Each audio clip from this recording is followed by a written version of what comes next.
What makes a book dangerous? Not heavy leather, scorched paper, or the smell of old glue rising from a cracked spine. Not even the subjects hidden inside. The danger begins somewhere quieter, in the moment a page suggests that the world may be larger, stranger, or less settled than we were taught to believe. Across history, certain books have drawn more than curiosity. They have drawn fear. They were locked away in monastery vaults, sealed in private collections, condemned by religious authorities, and whispered about in libraries after closing time. Some were denounced as corrupting. Others were branded heretical, unstable, or simply too unsettling to circulate freely. In every age, the language changes, but the impulse remains familiar. When knowledge feels difficult to contain, people do not always argue with it. Sometimes they hide it. This is not just a story about the occult or about forbidden manuscripts wrapped in rumor. It is a story about human beings standing at the edge of understanding, trying to decide whether mystery is something to explore or something to bury. The books at the center of this journey are real in one sense and layered with legend in another. Their pages contain theology, astronomy, ritual, medicine, symbols, and speculation. Around them gathered stories of obsession, dread, revelation, and loss. And that may be the most revealing part. A banned book is rarely feared for what it is alone. It is feared for what it awakens in the reader. Doubt, wonder, hunger, imagination. The sense that history still holds locked rooms. So we begin there, in the half-light between archive and myth, where ink outlives empires and questions survive every fire meant to erase them. Because when a civilization decides that a text is too dangerous to read, it tells us as much about the guardians of certainty as it does about the words on the page. And the first question is not whether these books contain truth. It is why so many people were afraid that they might. It began with weight. Imagine a manuscript so large it seems less like a book than a piece of furniture. Something built to endure centuries of touch, prayer, and fear. In the chaos of 17th century war, Swedish soldiers carried such an object out of Bohemia, away from a monastery and into history. Bound in leather, reinforced with wood and metal, it required more than one pair of hands to move. What they took would later be known as the Codex Gigas, the so-called Devil's Bible. Its reputation did not rest to size alone. Deep within its pages is an image that has unsettled generations. A full-page portrait of Satan, staring outward with an expression not of rage, but of stillness. That calm may be what disturbs people most.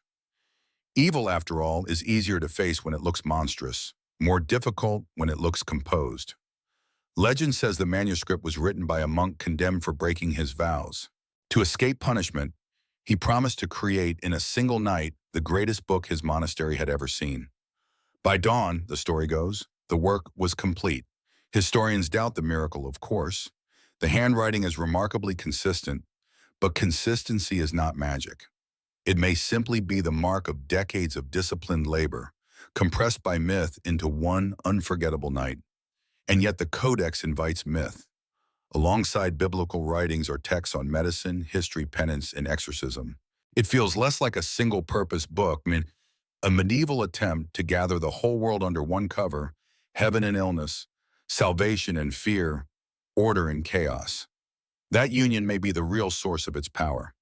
Because perhaps what troubled its keepers was not one portrait or one rumor of a pact. Perhaps it was the larger suggestion that faith and dread had always lived on neighboring pages, and that every civilization, no matter how certain, writes its shadow into the record. What kind of promise makes a person hide a book behind stone? Sometime in the early 16th century, beneath the weight of old Paris, a manuscript was said to have been found sealed behind a wall. It was wrapped carefully, almost lovingly, as if whoever concealed it believed the danger was real, but the text still worth saving. The title that followed it through rumor and confiscation was The Red Dragon, and unlike many forbidden works, it did not speak in riddles first. It spoke in offers. That directness is part of what gave the book its reputation. This was not a manuscript that asked the reader to meditate on symbols or decode obscure theology. It laid out exchange in plain terms: health, influence, material reward, certainty. In return, it asked for devotion, obedience, and the willingness to step past whatever inner warning still remained. Through that bargain, the book became less a spiritual text than a mirror of appetite. For centuries, stories about the Red Dragon moved through Europe like smoke. Priests condemned it. Collectors hid it. Fragments appeared in private libraries, then vanished again in fires, raids, inheritances, and whispered sales. No two surviving versions seemed entirely alike. Some were copied by hand. Some were printed crudely. Yet the core idea endured, that a person might secure power not by wisdom or patience, but by contract. That possibility says something uncomfortable about the societies that feared it. They were not only afraid of demons or of ritual or of blasphemy, they were afraid of how quickly desperation can make transaction feel reasonable. A dangerous book is often one that finds the weakness already waiting in us. And so the Red Dragon lingers less as proof of supernatural force than as evidence of an old human pattern. When life feels unstable, when institutions fail, when grief or ambition hollow out judgment, the promise of control can sound almost compassionate. The question is never only whether such a bargain works, it is why, in every century, someone has wanted to believe it would. There are books that frighten because they seem to promise power. And then there are books that unsettle for a quieter reason. They refuse to stay within one discipline, one culture, or one century. The Pacatrix belongs to that second kind. Born from the intellectual crossings of the medieval Islamic world and later translated into Latin for European readers, the text moved like a traveler through empires. It gathered astronomy, philosophy, talismanic practice, and sacred correspondences into a dense and demanding vision of the cosmos. To modern eyes, parts of it can feel strange, even opaque.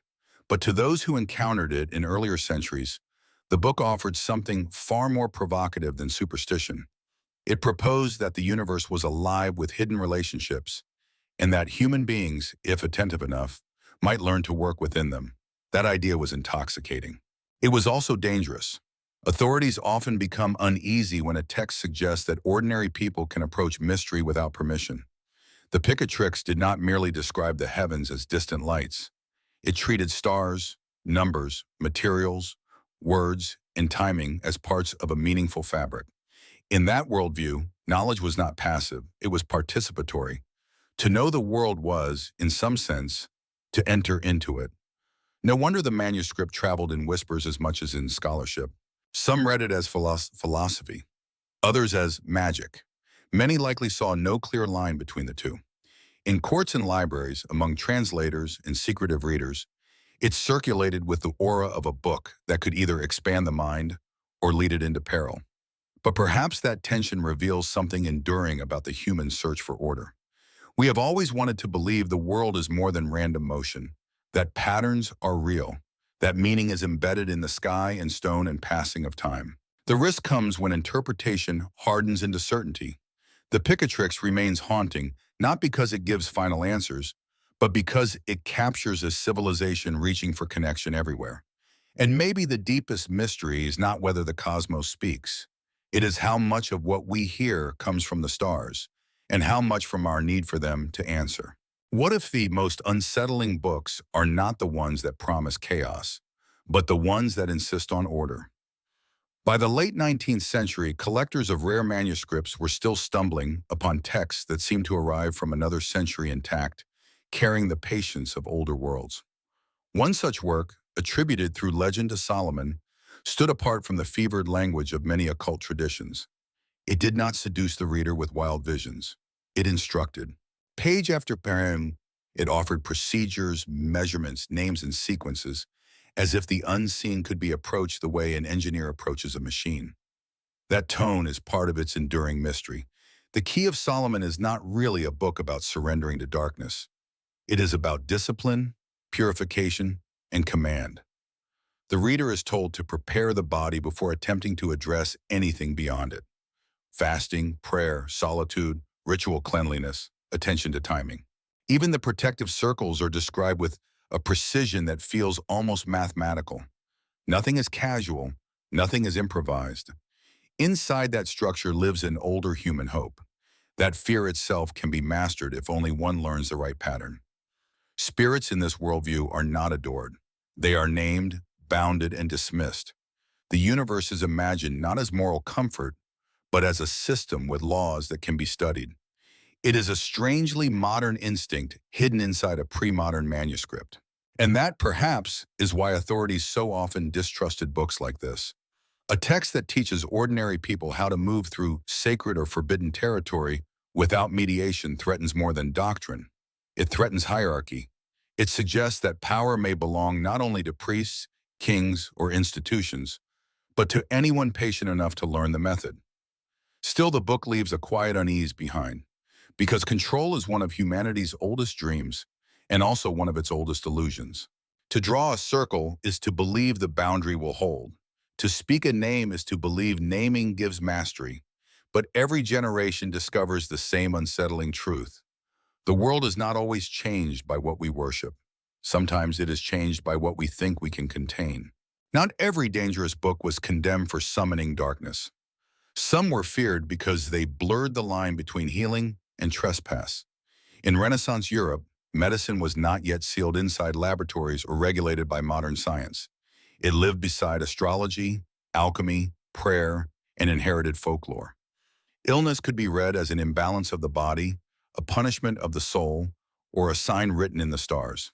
Out of that world emerged books of natural magic and secret remedies, texts that promised knowledge drawn from roots, metals, planetary hours, and the hidden virtues of ordinary things.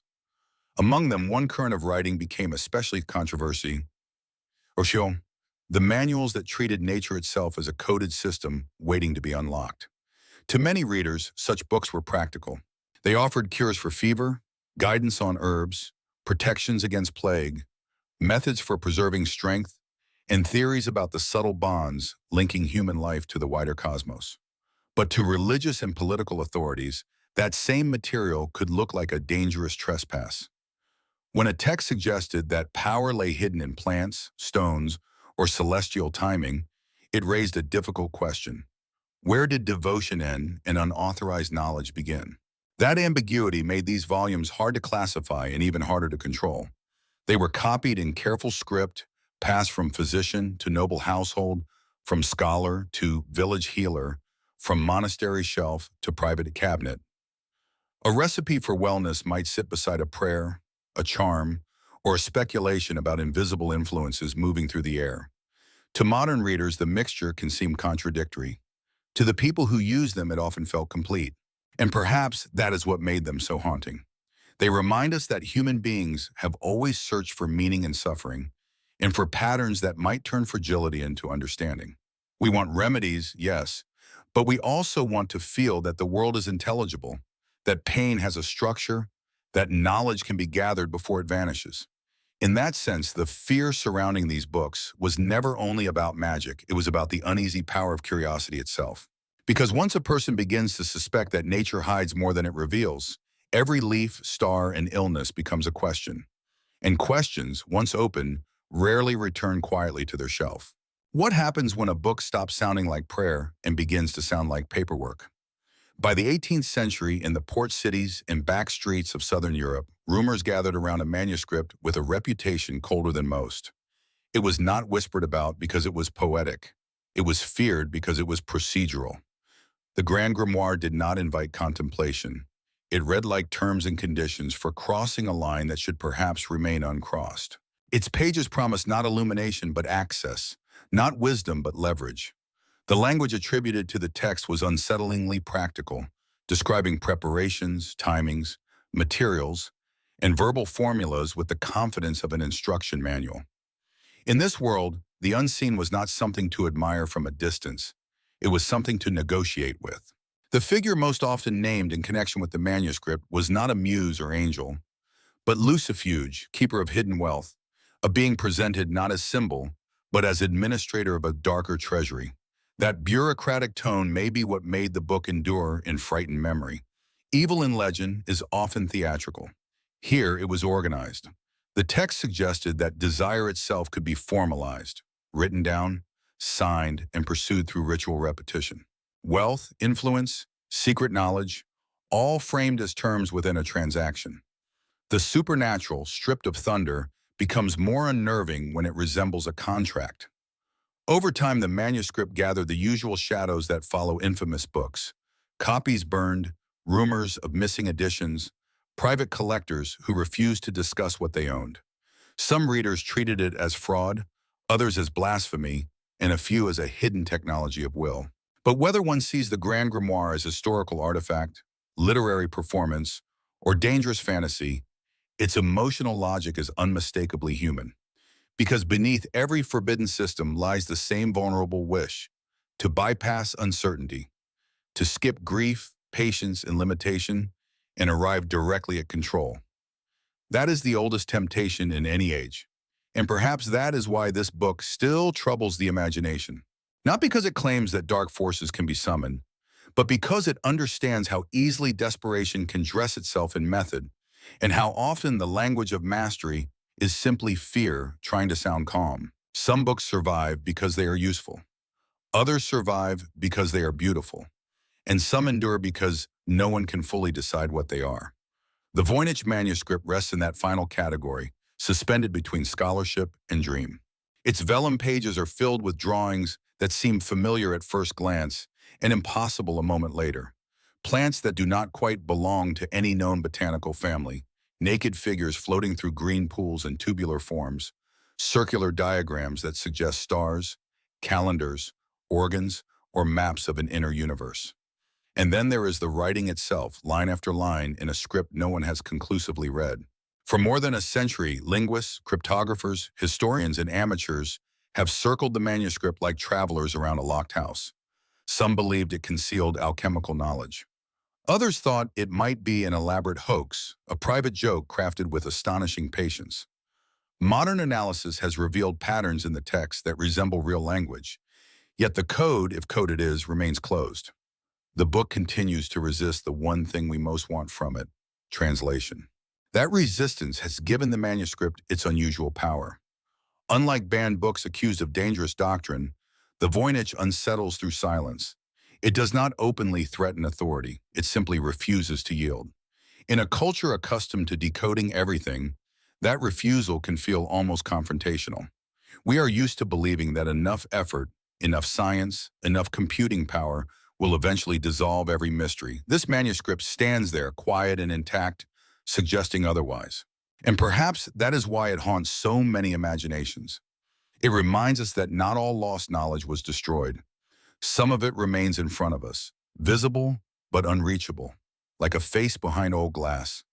The gap between seeing and understanding can be far wider than we admit. So the Voynich manuscript becomes more than an unsolved puzzle. It becomes a portrait of our own hunger to interpret. We do not merely want to know what it says. We want to believe that the world is, in the end, readable. But what if some of history's deepest truths are not hidden by force or censorship, only by the limits of the minds trying to recover them? If the Voynich manuscript is the language no one can enter, the Book of Soiga is the text that almost disappeared by being too narrowly known. For centuries, it hovered at the edge of memory, mentioned in old catalogs and scattered references, then slipping away again as if history itself had misfiled it. The work was dense, mathematical, and strangely elusive, filled with tables of letters whose purpose seemed to belong to a system just beyond recovery. It entered legend most powerfully through one reader, the Elizabethan scholar John Dee, a man who lived where astronomy, theology, politics, and angelic speculation met. Dee reportedly questioned spiritual intermediaries about the book, asking where it came from and how it should be understood. Even for a mind as daring as his, this manuscript felt like a threshold. That detail matters. Dangerous books are often imagined as accessible, waiting to seduce anyone reckless enough to open them. The Book of Soiga suggests the opposite. Some texts do not tempt through clarity, they tempt through difficulty. They attract the reader precisely because they imply that behind confusion lies a design worth uncovering. When copies resurfaced in the modern era, the manuscript did not suddenly become less mysterious. Scholars could identify structure, compare versions, and trace fragments of its intellectual world, yet large portions remained resistant to easy explanation. The letter grids in particular seemed to promise a key while withholding it. They looked intentional, precise, and meaningful. But meaningful in what way? As encryption, devotional exercise, esoteric computation? The possibilities multiplied faster than conclusions, and that, perhaps, is the deeper story. The Book of Soiga captures a familiar human experience, the conviction that complexity itself may be evidence of truth. We encounter something difficult, layered, disciplined, and we suspect it must conceal a revelation equal to the labor required to reach it. Sometimes that instinct leads to discovery. Sometimes it leads us deeper into our own projections. Still, the manuscript endures because it gives shape to a rare kind of intellectual longing, the longing not merely to possess knowledge, but to prove oneself worthy of it. And in that desire, there is both nobility and danger. Because a text can become powerful not only for what it says, but for what a reader is willing to imagine it must contain. What if the most feared books were not hidden because they were false, but because they placed human beings too close to the sacred? Among the manuscripts carried through the Renaissance and into the early modern imagination, few inspired as much unease as the texts associated with Enochian magic.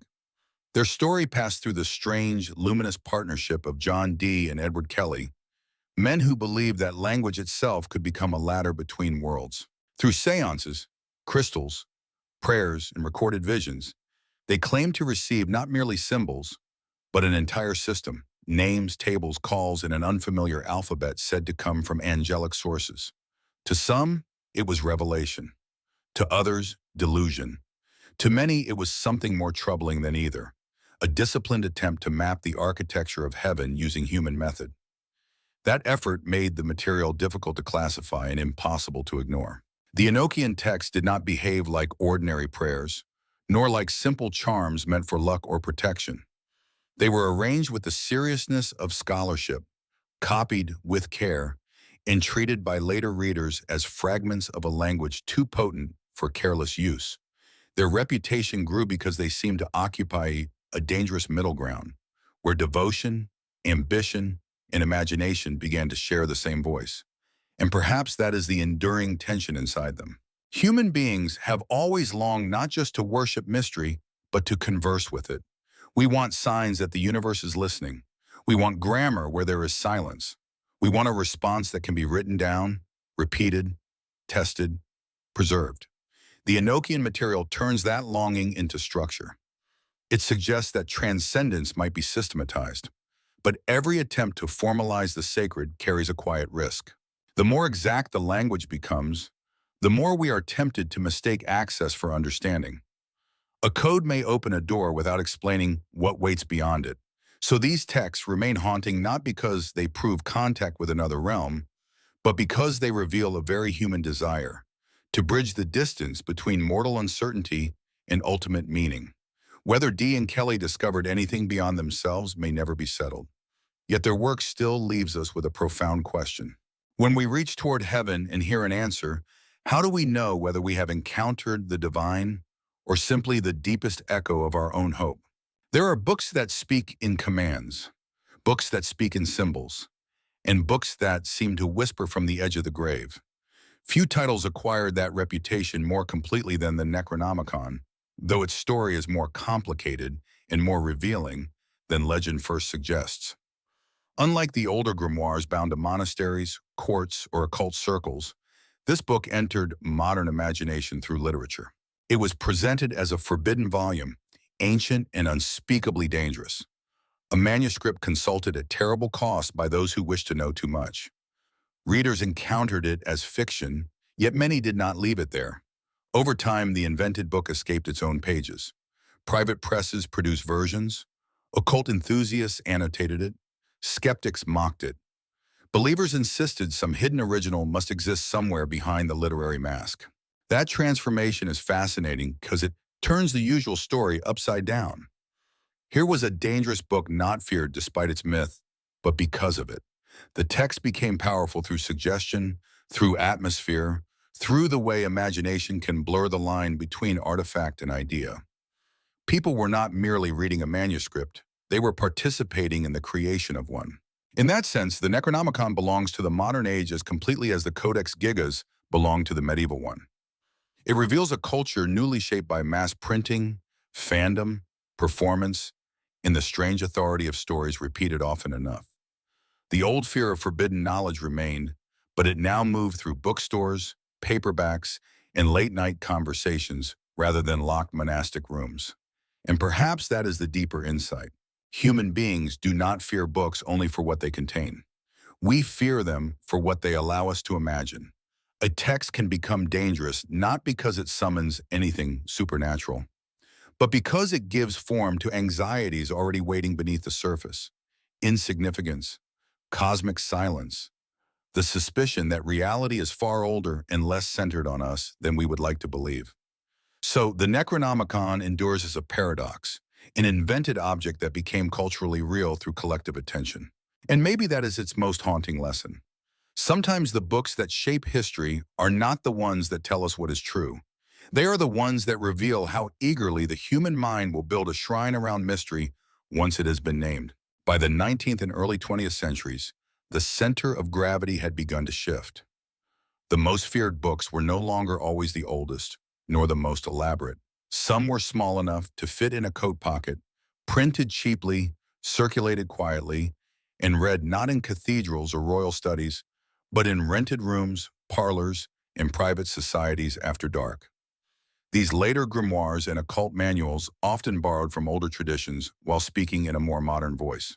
They offered correspondences, invocations, diagrams, meditations, and systems of self-transformation. For some readers, they were spiritual experiments. For others, they were attempts to reclaim symbolic languages that official religion had pushed aside. The danger attached to them was not always that they summoned anything literal. It was that they encouraged independent inner authority. That made them unsettling in a different way from the medieval manuscripts. Earlier books were often feared as external threats, objects that might corrupt belief from the outside. These newer texts suggested something more intimate, that the hidden world might be reached through consciousness, discipline, imagination, or will.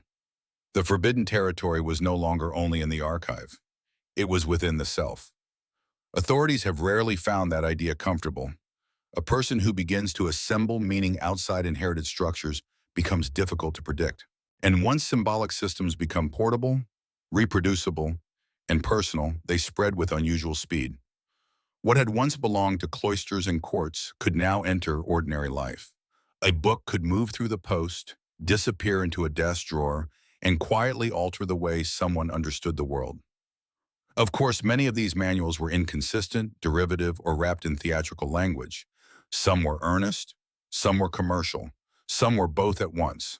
But that too reveals something enduring. The hunger for hidden knowledge did not vanish with modernity. It adapted to it. And maybe this chapter of the story is the most familiar of all, because even now people search for texts that promise orientation in a fragmented age. Not necessarily certainty, but pattern. Not necessarily doctrine, but a sense that the scattered pieces of life might still belong to one design. The question these books leave behind is not whether every secret tradition is true. It is why, whenever the modern world grows louder, so many of us still listen for a quieter map beneath the noise. By now, the pattern begins to reveal itself. These books were not all feared for the same reason. Some were accused of blasphemy, some of deception, some of opening doors that should remain closed, and some were simply too difficult, too strange, or too independent to fit neatly within the institutions that judge them. Yet across the centuries, they share one remarkable quality. They made people confront the limits of what could be safely known. That is why the history of banned or dangerous books is never only about the books themselves. It is also about the guardians standing around them.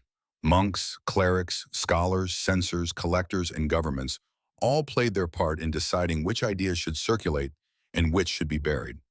Sometimes they acted from sincere conviction, believing they were protecting souls or preserving order. Sometimes fear of disorder was fear of competition in another form. Knowledge has always carried status, and controlled knowledge even more so. But suppression has its own strange consequence. The moment a text is hidden, condemned, or placed beyond ordinary reach, it changes. It gathers aura. It becomes more than paper and ink. It becomes a symbol of everything still unresolved between curiosity and control. People begin to imagine that what is forbidden must contain extraordinary power, even when the truth is less dramatic and more human. That may be the quiet irony running through all these stories. A manuscript can survive centuries not because of what it proves, but because of what it makes us feel. Wonder, dread, longing, intellectual hunger. We return to these works hoping to glimpse some final revelation, but often what we discover instead is a portrait of ourselves. Our need for answers, our fear of uncertainty, our instinct to protect existing worlds by limiting new ones. And so these books stand together like mirrors arranged in a dark room. Each reflects a different century, a different language of anxiety, a different dream of hidden order. Yet the face that keeps appearing is our own. The real danger may never have been the text alone. It may have been the possibility that once a person reads deeply enough, they no longer return to certainty unchanged. So where does that leave us? After the rumors, the confiscations, the sealed cabinets, the portraits of demons, the unreadable alphabets, the promises of control, and the centuries of uneasy fascination? Perhaps here, in the recognition that every age creates its own forbidden shelf, the titles change, the authorities change, even the language of danger changes, yet the deeper pattern endures. Human beings continue to divide knowledge into what is welcome and what is troubling, what can be openly discussed, and what must be pushed into shadow. Sometimes that boundary protects us from fraud, exploitation, or harm. Sometimes it protects institutions from the unsettling force of new questions. Most often it does both at once. The line between wisdom and fear is rarely as clean as history likes to pretend. These books matter not because they prove the supernatural or because every legend attached to them is true. Many are layered with exaggeration, mistranslation, performance, or projection, but that does not make them meaningless. In another sense, it makes them more revealing. They show us how people in different centuries tried to face the unknown, how they organized dread, how they wrapped curiosity in ritual, and how they tried to preserve mystery without being consumed by it. And maybe that is why these works still hold us. Not because we expect them to unlock hidden kingdoms, but because they dramatize something timeless in the human condition. We are creatures of reason, yet also of longing. We build archives and equations, but we also tell stories in the dark. We want evidence, and we want wonder. We want the world explained, yet not entirely emptied of enchantment. In the end, the most dangerous book may not be the one that contains forbidden knowledge. It may be the one that reminds us how incomplete every map still is, the one that leaves us humbler than before, the one that teaches that mystery is not always an enemy of truth, but sometimes its companion. And so the last page does not close with an answer. It closes with an image, a hand reaching for a book in low light, uncertain whether it is opening history, legend, or a deeper version of itself. Maybe that uncertainty is the point, because what we choose to fear, preserve, or silence will always reveal the shape of our civilization. And what we choose to keep reading, despite the fear, reveals the shape of our humanity.